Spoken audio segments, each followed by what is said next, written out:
warahmatullahi wabarakatuh. Apa kabar anak-anakku yang soleh-solehah dimanapun kalian berada? Semoga kalian dalam keadaan sehat walafiat dan senantiasa dalam lindungan Allah Subhanahu wa Ta'ala. Dalam pertemuan yang berbeda ini, Bapak harapkan kalian tetap semangat dalam belajar. Dirikan sholat 5 waktu, bantu kedua orang tuamu semampumu, jaga kesehatan, tetap di rumah, dan apabila keluar rumah, gunakanlah masker. Dalam pembelajaran ini, kita akan mempelajari pelajaran 5. Rasul Allah, idolaku. Kisah keteladanan Nabi Daud alaihissalam. Namun, sebelum pembelajaran ini kita mulai, marilah kita berdoa bersama-sama. Semoga Allah memberikan kemudahan dan kemanfaatan. A'udzu billahi minasy syaithanir rajim. Bismillahirrahmanirrahim. Rabbi zidni ilma warzuqni fahma. Amin. Anak-anakku yang soleh-solehah, marilah kita saksikan penjelasan kisah keteladanan Nabi Daud alaihissalam berikut ini.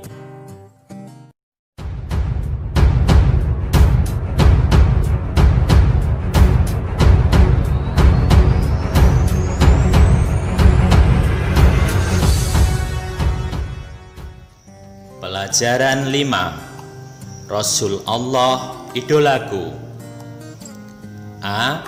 Kisah keteladanan Nabi Daud alaihissalam. Nabi Daud alaihissalam. Nabi Daud alaihissalam adalah salah satu nabi dari 25 nabi dan rasul yang wajib kita imani. Nabi Daud alaihissalam adalah salah seorang nabi dari Bani Israel, yaitu dari Sibit Yahuda. Ia merupakan keturunan ke-13 dari Nabi Ibrahim alaihissalam. Nabi Daud alaihissalam hidup pada masa Raja Talut yang beriman dan Raja Jalut yang kafir.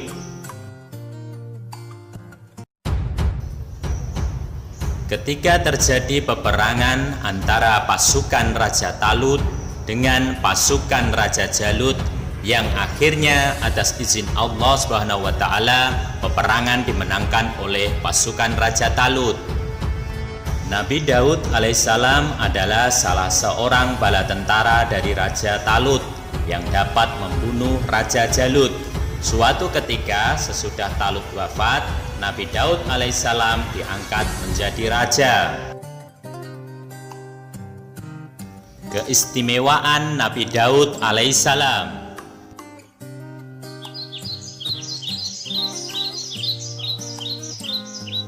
Setiap pagi dan senja, gunung-gunung dan burung-burung bertasbih mengikuti tasbih Nabi Daud alaihissalam.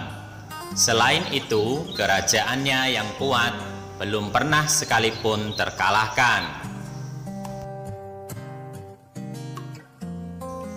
Mukjizat Nabi Daud alaihissalam.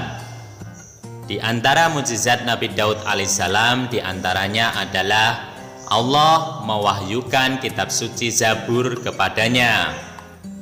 Kemudian Nabi Daud alaihissalam mampu membuat baju dari besi.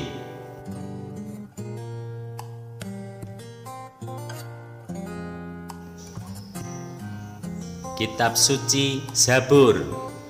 Kitab suci Zabur berisi kumpulan qasidah serta ayat-ayat yang mengandungi tasbih dan pujian-pujian kepada Allah Subhanahu wa Ta'ala.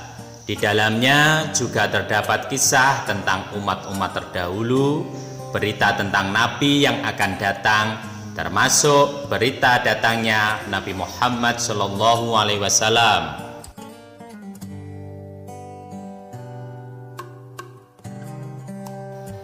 Membuat baju dari besi. Allah Subhanahu wa Ta'ala telah memberinya kekuatan melenturkan dan melembutkan besi. Nabi Daud alaihissalam dapat membuat baju-baju dan lingkaran-lingkaran besi dengan tangannya tanpa melalui pemanasan atau pembakaran dengan api.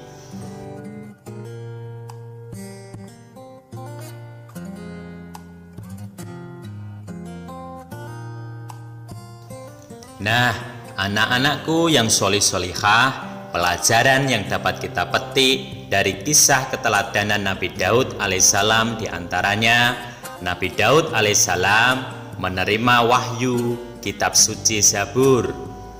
Nabi Daud alaihissalam gemar bertasbih kepada Allah Subhanahu wa Ta'ala. Nabi Daud alaihissalam pencipta baju dari besi. Nabi Daud alaihissalam bersuara merdu, dan Nabi Daud alaihissalam gemar berpuasa.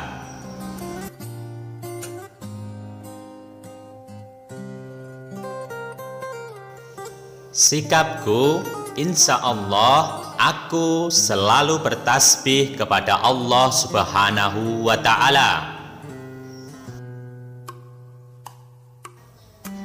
Insya Allah aku bisa. Demikian pembelajaran ini, semoga bermanfaat dan kita dapat menerapkan kisah keteladanan Nabi Daud alaihissalam dalam kehidupan sehari-hari. Akhirul kalam, wassalamualaikum warahmatullahi wabarakatuh.